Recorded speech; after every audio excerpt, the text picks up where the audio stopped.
Find the exact value of the following expressions. We got cosine inverse of something.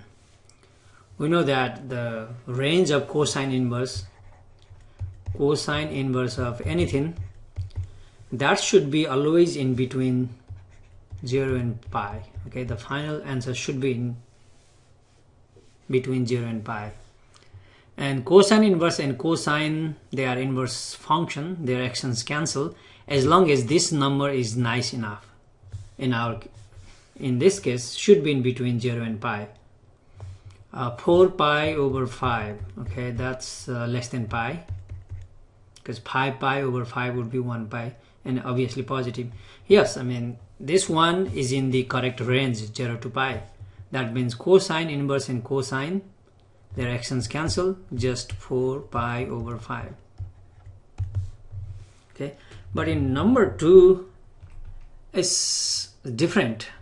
It's the same idea, cosine inverse of cosine, and if this angle 7 pi over 5, if it would lie in between 0 and pi, then the answer would be 7 pi over 5. Unfortunately, this one is not in between 0 and pi. This is bigger than pi. Now then we need to bring this angle in between 0 and pi.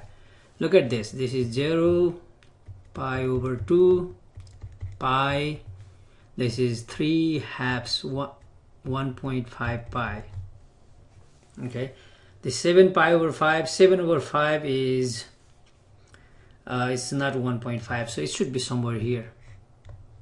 Okay, the angle 7 pi over 5 is in the third quadrant, and cosine in the third quadrant, cosine is negative here.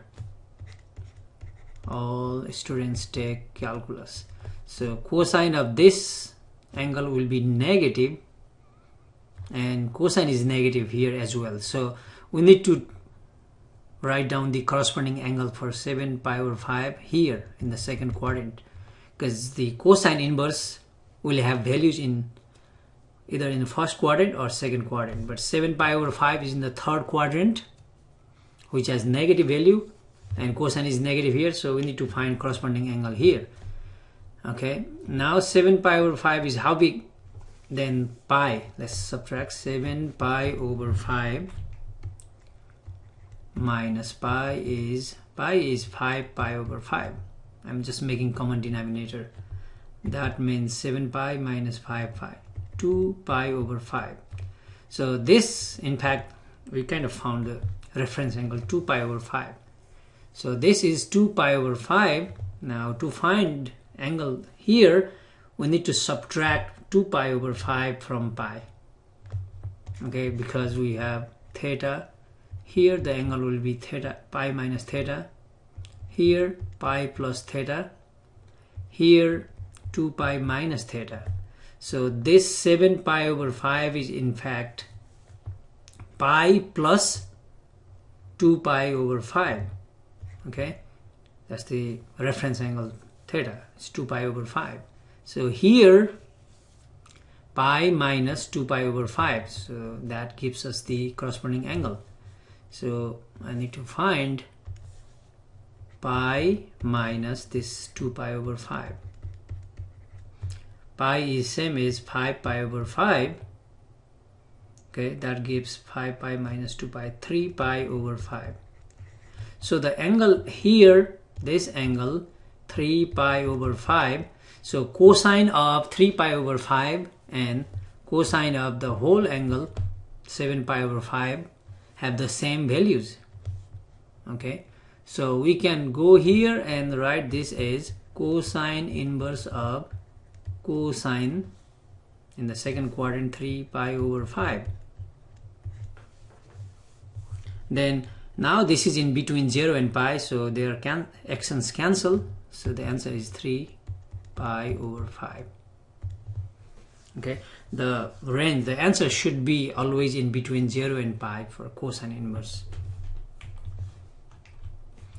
Now let's go here. Sine inverse of sine inverse of something should be in between negative pi over and pi over 2 and pi over 2. Okay, so sine inverse and sine cancel provided this angle, okay, is in between negative pi over 2 to pi over 2, and that's negative pi over 2 to pi over 2. In fact, I was supposed to say negative pi over 2 to pi over 2. Maybe that's better. Okay, and negative pi over 10 is just somewhere here, negative pi over 10, which is in between negative pi over and pi over 2. That means these actions cancel, so negative pi over 10, that's it. Okay, this is same like here, number 1. Now tangent inverse works almost same like sine inverse.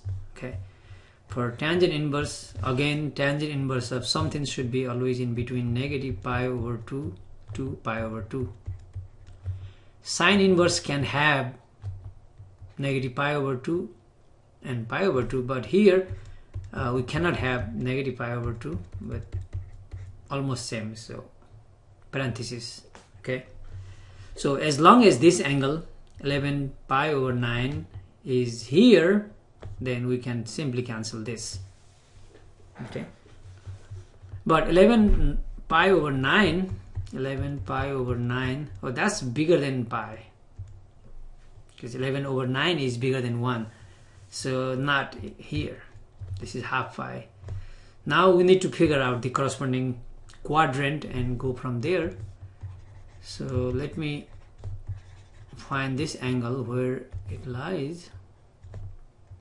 This is 0, half pi, 1 pi, 1.5 pi, 3/2 pi. So 11 pi over 9 is a little bit bigger than 1 pi.